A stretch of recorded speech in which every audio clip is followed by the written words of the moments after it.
एक साधु व डाकू यमलोक पहुंचे। डाकू ने यमराज से दंड मांगा और साधु ने स्वर्ग की सुख सुविधाएं। यमराज ने डाकू को साधु की सेवा करने का दंड दिया। साधु तैयार नहीं हुआ। यम ने साधु से कहा, तुम्हारा तप अभी अधूरा है। के बाद एक साधु और एक डाकू साथ साथ यमराज के दरबार में पहुंचे। यमराज ने अपने बहीखातों में देखा और दोनों से कहा, यदि तुम दोनों अपने बारे में कुछ कहना चाहते हो तो कह सकते हो।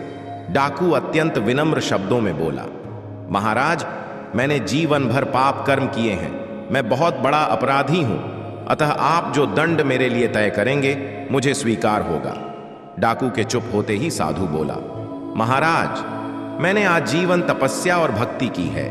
मैं कभी असत्य के मार्ग पर नहीं चला। मैंने सदैव सत्कर्म ही किए हैं। इसलिए आप कृपा कर मेरे लिए स्वर्ग के सुख साधनों का प्रबंध करें।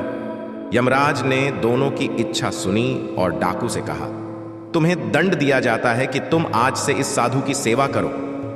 डाकू ने सिर झुकाकर आज्ञा स्वीकार कर ली। यमराज की यह आज्ञा सुनकर साधु ने आपत्ति करते हुए कहा, महाराज, इस पापी के स्पर्श से मैं अपवित्र हो जाऊंगा। मेरी तपस्या तथा भक्ति का पुण्य निरर्थक हो जाएगा।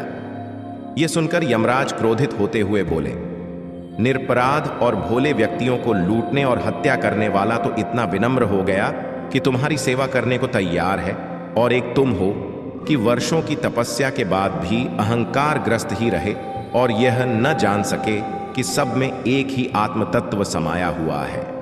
तुम्हारी तपस्या अधूरी है। अत आज से तुम इस डाकू की सेवा करो।